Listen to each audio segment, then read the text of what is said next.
Kamu mungkin sering mendengar tentang istilah Web3 atau Web 3.0, baik itu di sosial media atau di obrolan tongkrongan kalian. Tapi apa sih sebenarnya Web3 itu?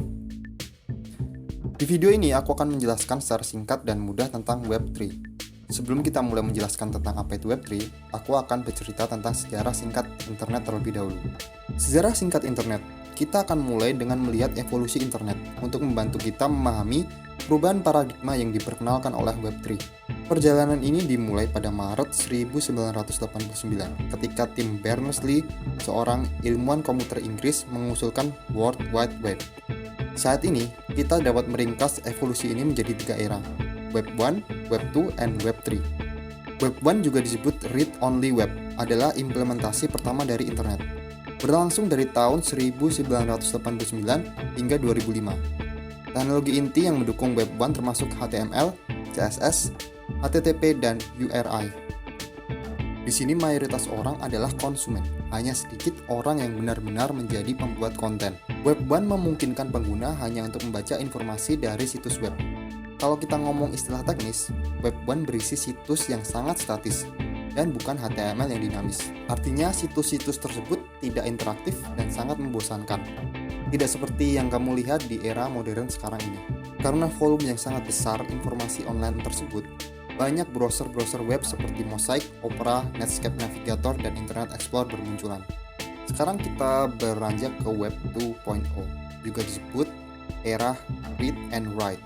Adalah iterasi internet kedua yang dimulai pada tahun 2004 sampai sekarang. Dengan Web 2, pengguna tidak hanya menjadi konsumen konten saja, tetapi juga sebagai pembuat konten.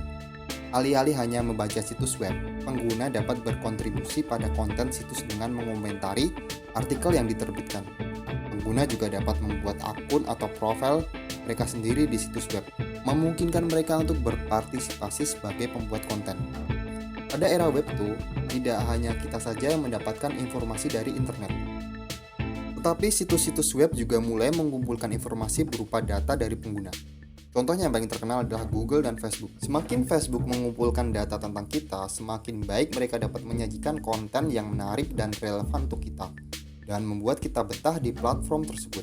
Nah, data pengguna tersebut dapat dijual oleh pihak platform kepada pengiklan atau parahnya menjual tanpa persetujuan pemilik. Pernah nggak sih kamu ngalamin ketika lagi scroll Facebook atau Instagram, kamu disuguhi sebuah iklan barang yang sangat kamu inginkan? Bahkan mungkin orang terdekat kamu aja nggak tahu kalau kamu lagi pengen barang itu. Tapi Facebook tahu. Bisa dibilang era Web 2 sering juga disebut sebagai era iklan tertarget dan era tanpa privacy. Tapi kenapa sih kita mau memberikan data kita kepada platform? Itulah kehebatan perusahaan dan pengembang dalam membuat aplikasi yang keren seperti Facebook, Instagram, dan Twitter, dan membuat kita bersedia memberikan data kita. Sebenarnya sih bisa dibilang fair karena kita mengisi data kita sendiri secara sukarela. Oke, kita selanjutnya lanjut ke Web 3 atau sering disebut juga era internet untuk write, write, and own. Saya mengutip sebuah tweet yang menurut saya dapat menjelaskan apa itu Web 3 dengan penjelasan yang cukup simpel.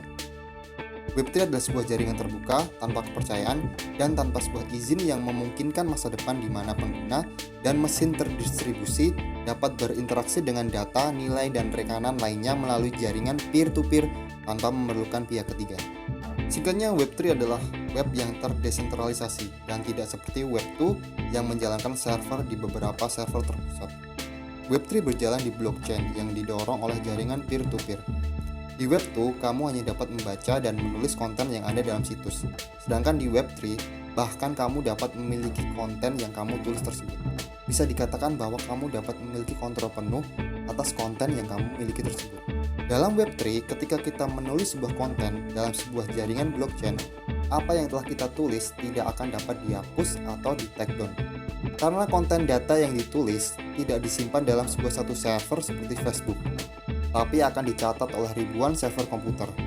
Desentralisasi data ini membuat sistem blockchain bersifat transparan dan dapat diakses siapapun. Data tidak dikuasai oleh satu pihak atau server tertentu dan immutable, abadi dan tidak dapat diganti karena seluruh komputer dalam jaringan ikut menjaga keaslian data. Secara sisi negatif dari Web3 adalah akan terdapat konten-konten yang tidak disensor atau bahkan konten-konten ilegal dan hate speech. Tapi itulah bagian dari sebuah kebebasan pengguna di era Web3. Dan hal yang membedakan dari Web2 dan Web3 adalah kita tidak harus memberikan identitas asli kita ketika kita berinteraksi di internet. Kita dapat berkunjung, mengunduh, bahkan berbelanja di Amazon tanpa harus memberikan data kita kepada platform tersebut. Menarik ya. Web3 adalah teknologi yang sangat menjanjikan yang dapat menunjukkan kepada kita potensi sebenarnya dari internet. Dan ada beberapa keterbatasan dan kekurangan. Oleh karena itu, perlu beberapa tahun untuk menerapkan Web3 sepenuhnya. Saat ini Web3 hanya beroperasi pada basis pengguna yang sangat rendah, karena belum banyak orang mengetahui apa itu Web3.